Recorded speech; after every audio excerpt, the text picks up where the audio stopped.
Hello friends, welcome back to Pragati Mantra classes. My name is Shivangi Agarwal. तो student, जैसा कि first part में हम लोगों ने अपना जो कॉमन पार्ट था जीके का वो कवर अप कर लिया था। अब हम लेकर आए हैं मैथ्स का पार्ट। और ये जो मेरे पास सीरीज़ है ये बी सीरीज़ है, तो आप इसके अकॉर्डिंग अपने आंसर्स को मैच करते जाइएगा। और आई होप आप सभी का एग्ज़ाम बहुत अच्छा गया होगा। चलिए आंसर्स मैच करते हैं फटाफट से। तो सबसे पहला जो आपके मैथ्स पोर्शन से क्वेश्चन पूछा गया था 111 में कि एक पर्सन है जिसने कि अपने आर्टिकल के प्राइस को 30% ज़्यादा रखा हुआ है और फिर वो उस पर 30% का डिस्काउंट देता है प्रिंटेड प्राइस पर, तो उसको प्रॉफिट या लॉस क्या होगा इसमें। तो इसमें जो होगा उसको वो है हमारे पास लॉस हो जाएगा उसको 9% का, यानी कि जो ऑप्शन नंबर है हमारे पास लॉस 9%, ये हो जाता है एकदम करेक्ट ऑप्शन नंबर 3। इसके बाद हमसे पूछा गया है कि हमारे पास एक एल्जेब्रिक एक्सप्रेशन दिया हुआ था x माइनस ए एक्स माइनस बी, तो अगर हम इन सबको मल्टीप्लाई करेंगे तो डिग्री कितनी बनेगी। तो देखिए ए से लेके जेड तक 26 अल्फ़ाबेट्स होते हैं, तो जो डिग्री बनेगी वो बनेगी 26। इसके बाद अब हम चलते हैं क्वेश्चन नंबर 113 पर। तो 113 में हमसे पूछा गया है कि अल्फा और बीटा हमें एक इक्वेशन के रूट्स दिए हुए हैं और अल्फा बाई टू बीटा हमें दूसरी इक्वेशन के रूट्स दिए हुए हैं।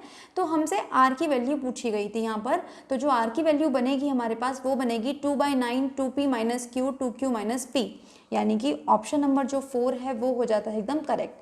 चलिए 114 की तरफ चलते हैं और 114 में हमसे पूछा गया है मैक्सिमम वैल्यू। तो इसकी जो मैक्सिमम वैल्यू बनेगी students 3 cos theta sin theta की वो बनेगी 0, यानी कि ऑप्शन नंबर 3 हो जाता है एकदम करेक्ट। अब हमें पूछा गया था यहाँ पे एक हमें टेबल दी हुई है और हमसे पूछा गया है कि अगर 20 से लेकर 30 तक की P है और 40 से लेकर 50 तक की Q है, तो हमसे इन दोनों का डिफरेंस पूछा गया था। तो इन दोनों का जो डिफरेंस बनेगा वो बनेगा स्टूडेंट्स 1, यानी कि जो ऑप्शन नंबर है 2 वो हो जाता है एकदम करेक्ट। अब हमें करना था 116। तो 116 में हमसे बोला गया था कि हमारे पास नेगेटिव रूट्स हैं क्वाड्रेटिक इक्वेशन के, जो कि रेशो में है 2:3। तो हमसे p की वैल्यू पूछी गई थी, तो जो p की वैल्यू आएगी सॉल्व करने के बाद वो बनेगी -15, यानी कि ऑप्शन नंबर जो 1 है वो हो जाता है एकदम करेक्ट।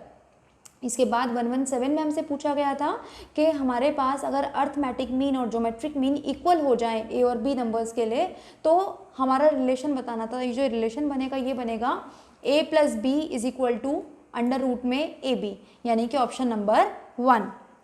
फिर हम चलते हैं 118 की तरफ। तो इसमें स्टूडेंट्स अभी थोड़ा सा डाउट है 3 या 4 में से, तो देखेंगे इसको अभी आगे आने वाले में टाइम में, तो आपको कमेंट सेक्शन में ही इसका जो आंसर है वो पिन कर दिया जाएगा। 119 की तरफ चलते हैं और 119 में हमसे पूछा गया था कि अगर हम 2 सिक्कों को फेंकते हैं तो हेड्स नहीं आने चाहिए हमारे पास, तो उसकी प्रोबेबिलिटी क्या होगी। तो उसकी प्रोबेबिलिटी होगी 1/4, क्योंकि टीटी वाला जो केस बनेगा उसमें एक भी हेड्स हमारे पास नहीं आएगा। तो ऑप्शन नंबर जो 1 है वो हो चुका है एकदम करेक्ट। इसके बाद हमसे पूछा गया है कि अगर n की वैल्यू इनमें से 0 से 1 तक लाई करती है तो इनमें से कौन सा सत्य नहीं है। तो जो n की पावर है 100 इज ग्रेटर देन 1, ये हमारा सत्य नहीं है, ये गलत ऑप्शन है, इसलिए ऑप्शन नंबर जो 4 है ये हो जाता है एकदम करेक्ट। इसके बाद क्वेश्चन नंबर 121 में एक फिगर हमें दी हुई है और हमसे जो एंगल ए क्यू भी हमसे निकलवाया गया था, तो जो ए क्यू भी बनेगा वो बनेगा 75, यानी कि ऑप्शन नंबर 4। अब हम चलते हैं 122 की तरफ और पूछा गया है फिर से प्रोबेबिलिटी का क्वेश्चन आ गया है कि हमारे पास 4 से ज़्यादा आने की जो प्रोबेबिलिटी है 1/3 थी, तो 4 आने की या 4 से कम आने की प्रोबेबिलिटी, इसमें सिर्फ आपको इसको 1 में से माइनस करना था। 1 में से माइनस करके 2/3 बन जाएगा हमारा आंसर, यानी कि ऑप्शन नंबर जो 1 है वो हो जाता है एकदम करेक्ट। अब हम चलते हैं क्वेश्चन नंबर 123 की तरफ। 123 में हमसे पूछा गया है कि एक सेमी सर्कल है जिसकी की रेडियस 3 सेंटीमीटर है, तो इसमें लार्जेस्ट ट्राइंगल कितने का आ सकता है। तो इसमें जो आ सकता है वो है हमारे पास 9 सेंटीमीटर स्क्वायर, यानी कि जो ऑप्शन नंबर है हमारे पास 2 वो हो जाता है एकदम करेक्ट। तो चलिए अब हम चलते हैं अपने क्वेश्चन नंबर 124 की तरफ। और ये जो क्वेश्चन है स्टूडेंट्स इसको भी थोड़ा हम डाउट में रखेंगे, तो इसके बाद सीधा हम चलते हैं 125 की तरफ। 125 में आपसे पूछा गया था 23.43 जिसके ऊपर बार है, इसको आपको P/Q की फॉर्म में लिखना था। तो जो P/Q फॉर्म बनेगी वो बनेगी 2320.99, यानी कि ऑप्शन नंबर 3। अब हम चलते हैं 126 की तरफ। यहाँ पे आपसे पूछा गया है कि जो a2n² + 2 इसके कितने सॉल्यूशंस होंगे, रियल सॉल्यूशन कितने होंगे, तो ये थे इसकी 0, यानी कि ऑप्शन नंबर 4। अब हम चलते हैं 127 की तरफ। यहाँ पे आपसे पूछा गया था, रिलेशन दिया हुआ था कि दो कोसेंट्रिक सर्कल की जो डिफरेंस है रेडियस का वो 2 है। अगर हम इनको एक्सटर्नली टच करवाते हैं तो दोनों के जो बीच की डिस्टेंस है वो है 8। यहाँ से आपकी 2 इक्वेशंस बनती है और आंसर आपके आ जाता है 5, यानी कि ऑप्शन नंबर 3। अब हम चलते हैं क्वेश्चन नंबर 128 की तरफ, और यहाँ पे आपसे पूछा गया था कि x की पावर 3n y की power 3n is divisible by x plus Y.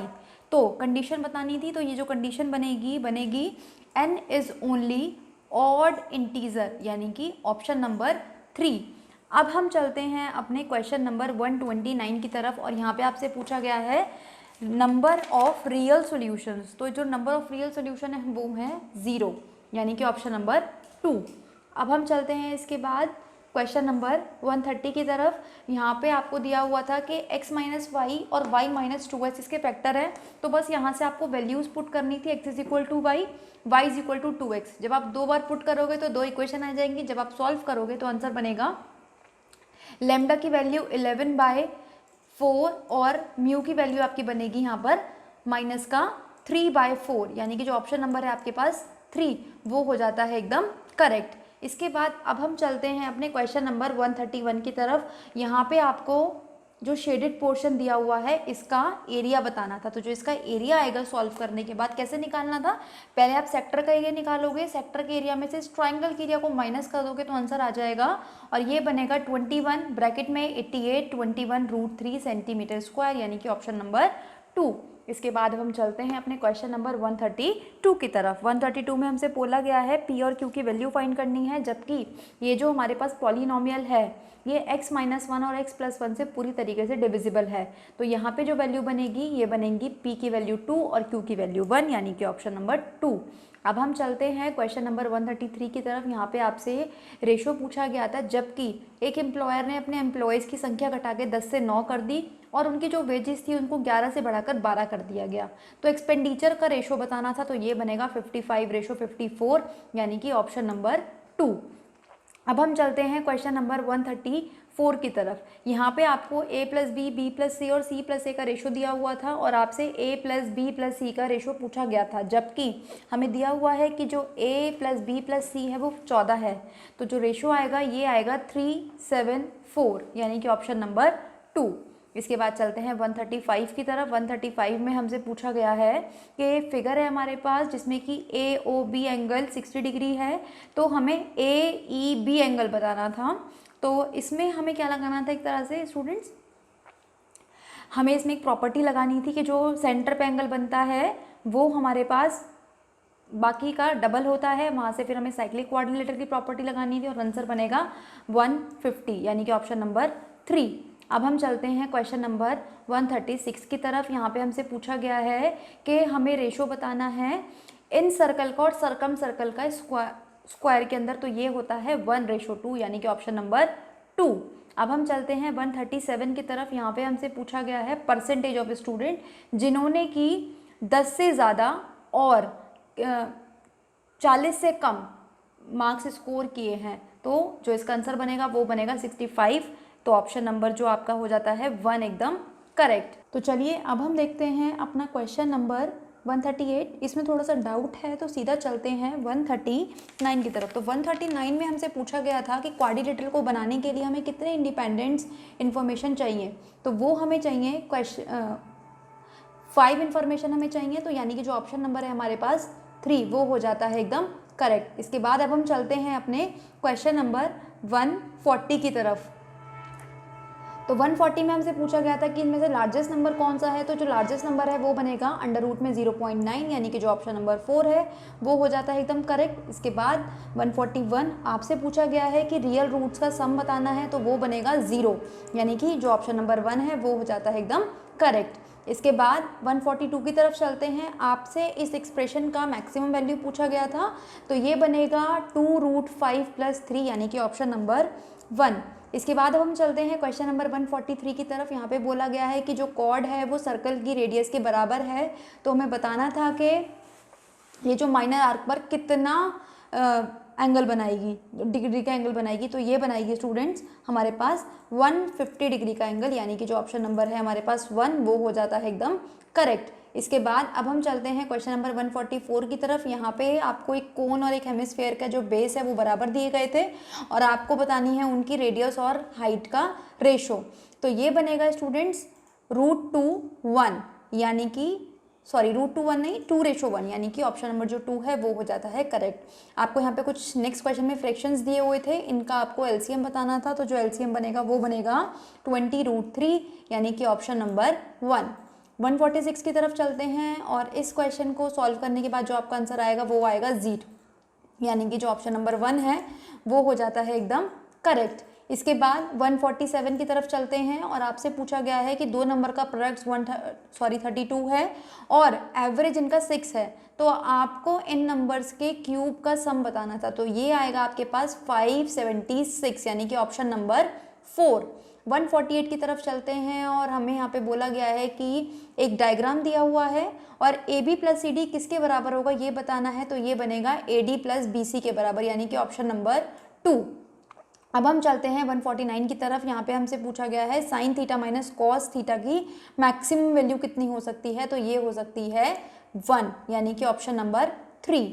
अब चलते हैं 150 की तरफ। लास्ट क्वेश्चन हमारा मैथ्स का रहेगा ये, और हमसे पूछा गया है कि 21 वर्कर्स 25 डेज में वॉल बना सकते हैं, तो 14 वर्कर अगर और आ जाएं तो वो कितने दिन में इस वॉल को बना पाएंगे, तो ये बना पाएंगे 15 डेज में, यानी कि ऑप्शन नंबर जो 3 है वो हो चुका है एकदम करेक्ट। तो आई होप आप सभी ने अपने आंसर्स मैच कर लिए होंगे। आंसर्स को मैच करने के बाद कमेंट सेक्शन में ज़रूर बताइएगा कि आपका स्कोर कितना आ रहा है। मिलते हैं इसी वीडियो के नेक्स्ट पार्ट में। All the very best.